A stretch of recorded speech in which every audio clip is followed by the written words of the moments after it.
নমস্কার। গল্প বৈঠকির গল্পের আসরে আবার সবাইকে সুস্বাগতম। আজকের গল্প খোলা দরজার ইতিহাস। লিখেছেন বিভূতিভূষণ বন্দ্যোপাধ্যায়। শুরু হচ্ছে আজকের গল্প খোলা দরজার ইতিহাস। সন্তোষ দত্ত আমাদের মধ্যে একজন বড় গল্পকার। বাইরে শ্রাবণ সন্ধ্যার ঘনায়মান মেঘজাল, মাঝে মাঝে জোনাকি পোকা জ্বলছে। মুখুজ্জে বাড়ির বৈঠকখানায় আমাদের নৈশ আড্ডা বসেছে। না, ওসব কিছু নয়, শুধু চা, আর আছে গরম মুড়ি, কচি শসা, নারকেল কুচি। সন্তোষদা আর কলকাতা থেকে দুদিন এসেছেন, পরলোক তত্ত্বের আলোচনা করেন, এ সম্বন্ধে প্রবন্ধও লিখেছেন, নামও আছে। সন্তোষবাবু এ গ্রামের জামাই, মাঝে মাঝে আসেন, কারণ শ্বশুরবাড়ির সম্পত্তির তিনি উত্তরাধিকারী। মাসে দু একবার আসেন। আমাদের গ্রামের নতুন কলেজের নতুন মাস্টারমশাইরা একটা মেস করেছেন। ৫-৬টি উচ্চশিক্ষিত যুবক মাস্টার মেস থেকে মুখুজ্জে বাড়িতে আড্ডা দিতে আসেন। আমিও ওই দলের একজন বটে, তবে আমি মেসে থাকি না। এই গ্রামই আমার পৈতৃক ভিটা। রামবাবু দর্শন ও ন্যায়ের অধ্যাপক। তিনি বললেন, আপনি প্রমাণ করতে পারবেন পরলোক আছে? না, তবে প্রমাণের ব্যাপারে নয়, তবে আমি আপনাকে অনেক ঘটনা বলতে পারি। বলুন কি ঘটনা? তার চেয়ে আপনি বিশ্বাস করেন? করি। কি করে জানলেন পরলোকের ব্যাপার? Knock and it shall be open unto you. ওসব বড় অস্পষ্ট কথা। এর চেয়ে বড় সত্যি কথা খুব কম মহাপুরুষের মুখ থেকে বেরিয়েছে। প্রমাণ করা অত সহজ নয়, তবে এক আধটা ঘটনা বলি শুনুন। তার চেয়েও ভালো হয় যদি রেখাকে নিয়ে এসে একদিন আপনাদের সামনে প্রেত নামিয়ে দেখিয়ে দেয়া যায়। কে রেখা? রেখা চক্রবর্তী, একজন মিডিয়াম, আমাদের সাইকিক সোসাইটির। তার এই শক্তির জন্যে সোসাইটি তার মা ও দুই ভাইকে পুষছে। রেখা চক্রবর্তীর বয়স কত? 17-18 হবে। আশ্চর্য শক্তি ওর। অনেক অবিশ্বাসী নাস্তিক লোক রেখাকে দেখবার পর আমাদের সাইকিক সোসাইটির মেম্বার হয়েছেন। কিন্তু এবার আমরা ওকে ছেড়ে দিচ্ছি। কেন? খোলা দরজা পেয়ে পরলোক থেকে বড্ড অবাঞ্ছিত খারাপ লোক এসে ঢুকে পড়ে। কোথায় ঢুকে পড়ে? মিডিয়ামের দেহে। রেখার শরীরটা তো হলো খোল, খোলের মধ্যে ঢুকে পড়ে পরলোকবাসী বহু দুষ্টু আত্মা। ওর দেহটাকে নিয়ে তারা সবাই ছিনিমিনি খেলতে শুরু করেছে। অদ্ভুত ফেয়ারি টেল। মশাই শিক্ষিত পণ্ডিত লোক, প্রত্যক্ষ তো একটা প্রমাণ। আপনাদের ন্যায়শাস্ত্রে কি বলে? হ্যাঁ, আত্ম অনুমানের চেয়ে প্রত্যক্ষ বড় প্রমাণ বইকি। চলুন আমার সঙ্গে। ৬৭ নম্বর নন্দনবাগান স্ট্রিট। রেখা, তার মা ও ভাইয়েরা ছোট্ট একটা ঘরে ওই ঠিকানায় থাকে।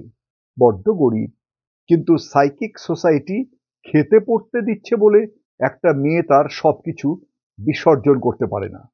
তার নিজের দেহটা আর তার দখলে থাকছে না, অপরে দখল করে নিচ্ছে। তার মানে? এর মানে খুব সহজ। রেখাকে তার দেহ থেকে তাড়িয়ে দিয়ে অন্য দুষ্টু আত্মা এসে সেখানে জুড়ে বসছে। ন্যায়ের অধ্যাপক রামবাবু এই আজগুবি কথায় নিজের মতের অকাঠ্যতা খুঁজে পেলেন। এই জন্যেই তো লোক আপনাদের কথা বিশ্বাস করে না। আচ্ছা, বলে যান শুনি। সন্তোষবাবু বললেন, না, আপনাদের নিয়ে যাব নন্দনবাগানে, বললে বিশ্বাস করবেন না। আমরাও বললাম, সেই ভালো। রামবাবু বললেন, সে তো ভালোই, তবু আগে বলুন কি কি হয়। সন্তোষবাবু বললেন, হবে আর কি।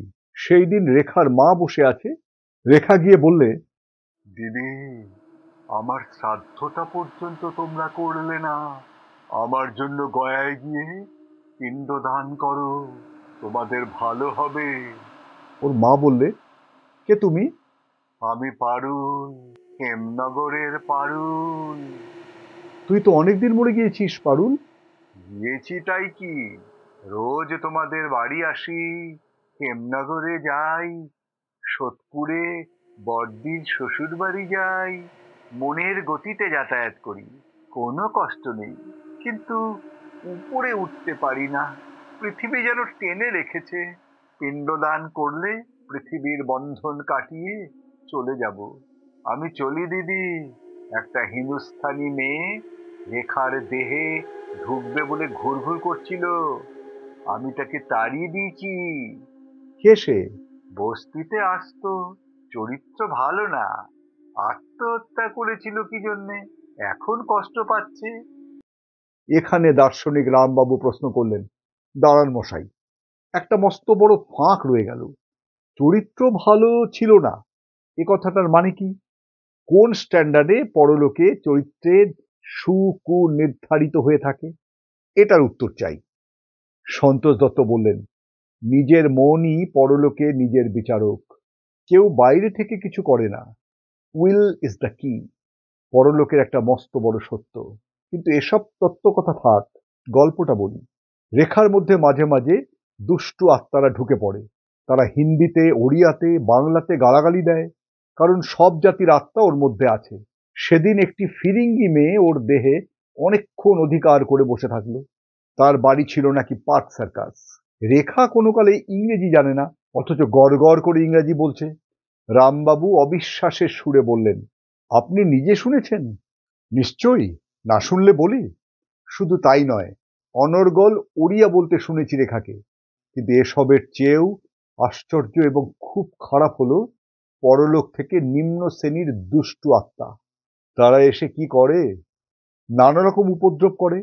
ওর দেহটাকে নিয়ে হয়তো ধুলোয় ফেললো, হয়তো রোদে কষ্ট দিল, একবার রেখাকে আগুনে পোড়াতে গিয়েছিল। আবার ভূবর লোকের নিম্ন শ্রেণীর প্রাণীর আবির্ভাব হয়, তাদের নাম জানি না, ইংরেজিতে যাদের বলে এলিমেন্টাল।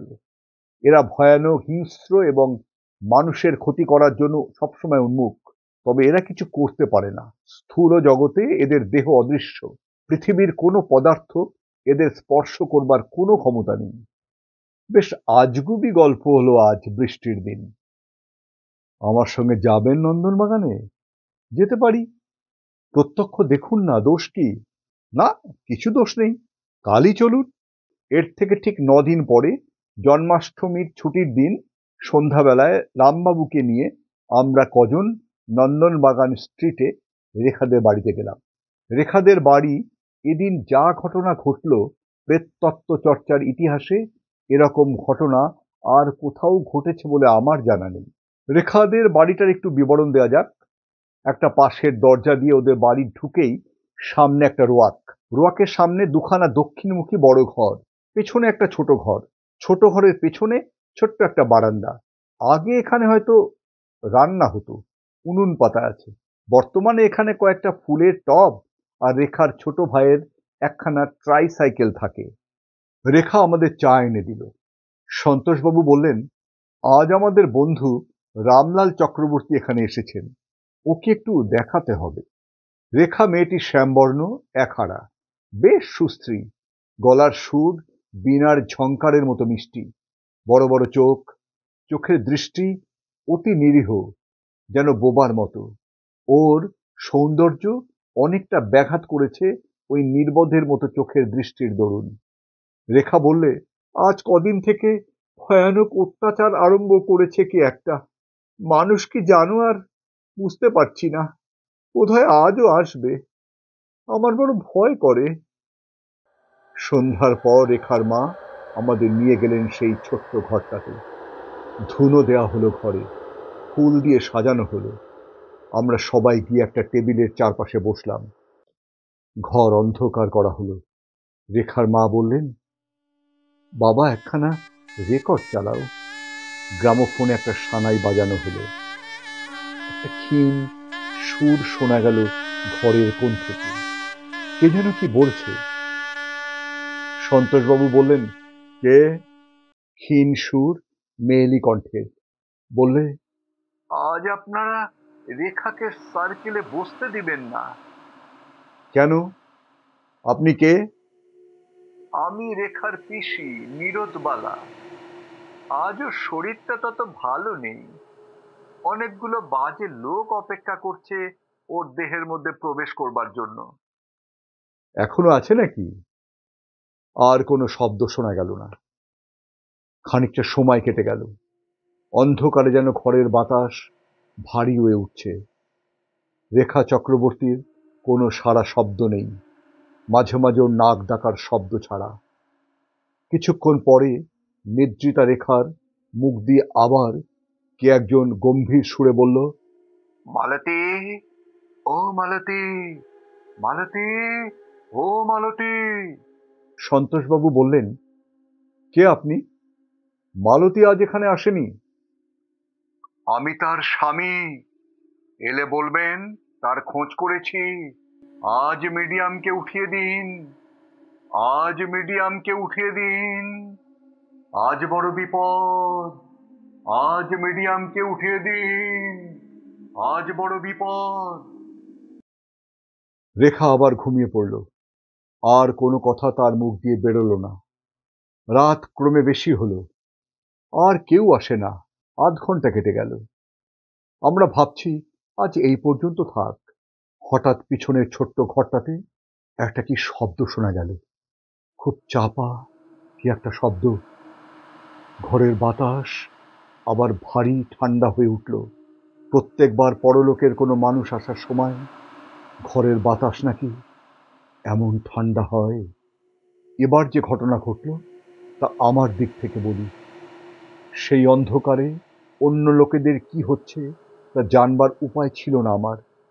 আমার মনে হলো মাথায় কে যেন এক ঝুড়ি বরফ বসিয়ে দিলে এবং যেন কোনো অদ্ভুত উপায়ে লম্বা হয়ে ঝুলে পড়ে আমার নাকের গর্ত বুজিয়ে দিচ্ছে ধীরে ধীরে। আমার শরীর যেন অবশ হয়ে আসছে। পেছনের ঘরটাতে যেন একটা বরফের কল বসানো হয়েছে। ঠান্ডা এবং ভারী হাওয়া আসছে ওই ঘরটা থেকে। যেন চাপা আর্তনাদের মতো কি একটা শোনা গেল রেখার কণ্ঠ থেকে।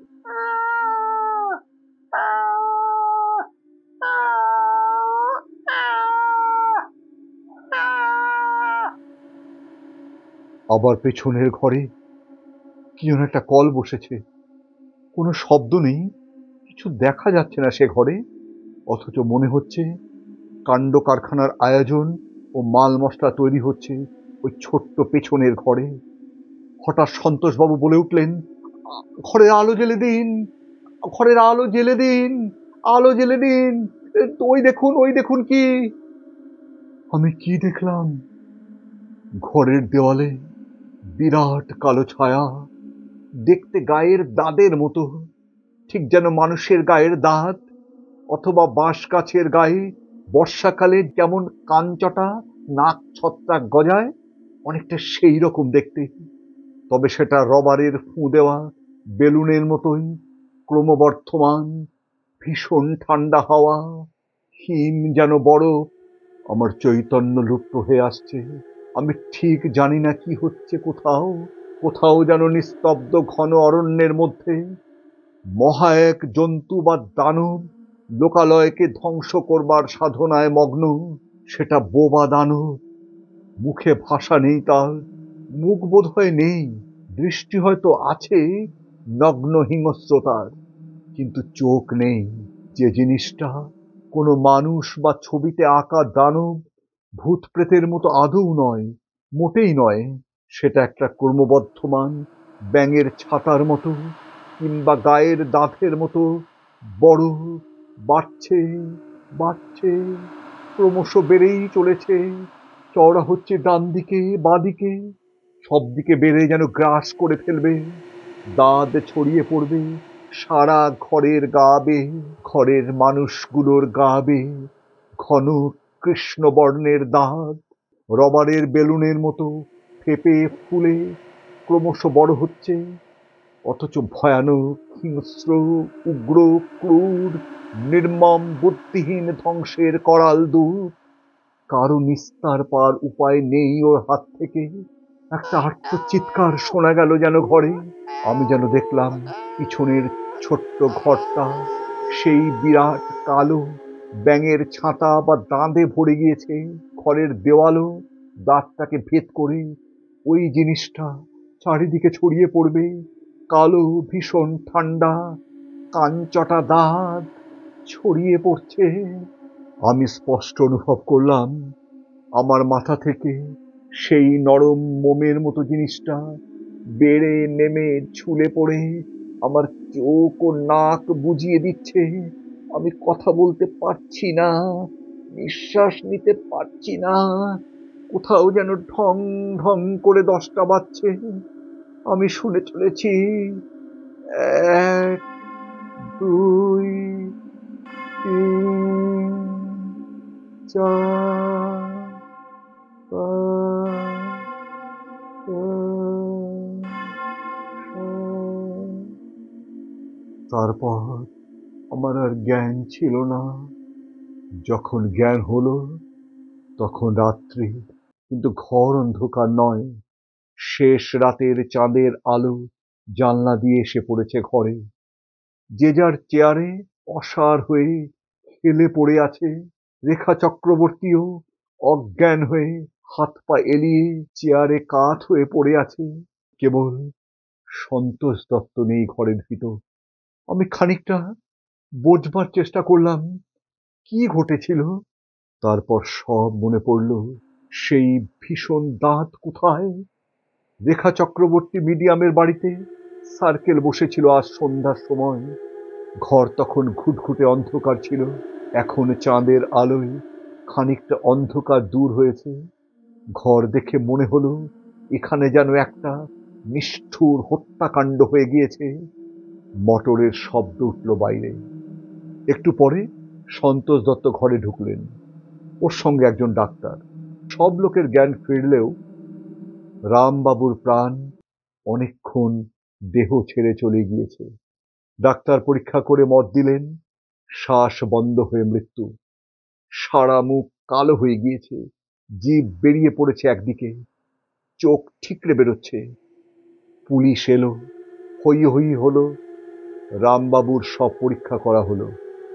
তারাও বললেন নিঃশ্বাস বন্ধ হওয়ার দরুন মৃত্যু। ফুসফুসে একটা নতুন গ্যাসের অস্তিত্ব। সব ব্যবচ্ছেদের পর পাওয়া গেল আর্জন জাতীয় কোনো সহজ দাহ্য গ্যাস। সন্তোষ দত্তকে অনেকদিন পরে জিজ্ঞাসা করেছিলেন সে রাত্রে কাণ্ড কারখানার মূল সূত্রটি কি। সন্তোষ দত্ত বললেন সে রাত্রে একজনও বাঁচতাম না আমরা। পূর্বেকার আত্মারা আমাদের সতর্ক করে দিয়েছিল, আমাদের সেটা শোনা উচিত ছিল। আমি বললাম দুজন আত্মা, রেখার পিসি এবং মালতীর স্বামী। কি হয়েছিল জানেন? কোনো দুষ্টু আত্মা আসেনি, রেখার পিসি অন্তত তাই বলে গিয়েছিল। কিন্তু আসলে ব্যাপারটা তা নয়। এসেছিল ভূবরলোকের হিংস্র জীব বিশেষ, যাদের ইংরেজিতে বলে এলিমেন্টাল। ওরা ভূবরলোকের বাঘ ভাল্লুক জাতীয় প্রাণী, মানুষের চেয়ে অনেক নিম্ন স্তরের, অথচ ক্ষমতায় বুদ্ধিতে মানুষকে ছাড়িয়ে যায়। সেদিন কি করেছিল জানো?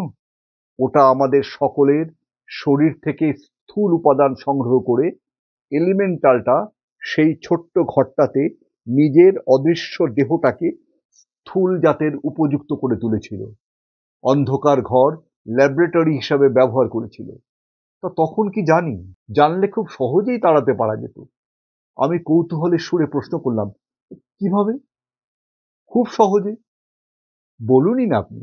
মাত্র আলোটার সুইচ টিপে দিলেই বিভীষিকাময়ী অন্ধকার রাত্রি ও রহস্যময় পরজগতের সমস্ত ভয় ও কুহেলিকা কেটে গিয়ে আমরা সেই মুহূর্তেই নিরাপদ হতাম, যদি আলোয় ভরিয়ে খুলে দিতে পারতাম ঘরটা।